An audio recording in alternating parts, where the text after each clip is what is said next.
Most people spend their entire lives playing a character that someone else wrote for them. They accept the labels given by their parents, their boss, and their peers, completely unaware that their identity is a prison. But the most powerful people in history knew a secret that changes everything. They knew that you don't have to accept the hand you were dealt. You can tear up the script, throw away the labels, and design yourself from scratch. This is the essence of Law 25 of the 48 Laws of Power. Recreate yourself. If you don't take control of your own image, the world will define it for you, and they will almost always make you smaller than you actually are. Think about how most of us operate.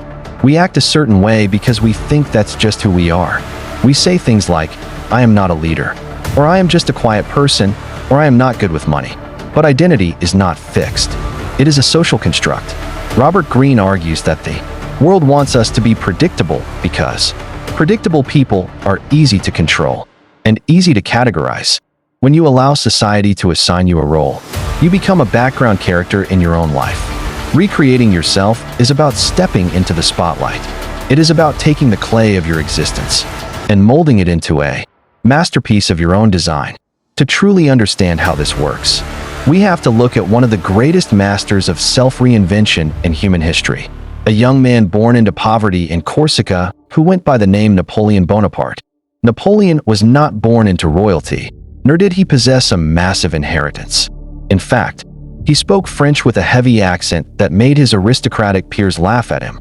If he had accepted the role society handed him, he would have remained a low-ranking, forgotten military officer. But Napoleon refused the script.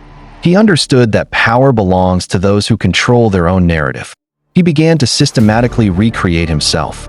He studied the great Roman emperors, copying their postures, their grand gestures, and their style of speech. He didn't just win battles. He carefully curated how those wins were reported back to Paris.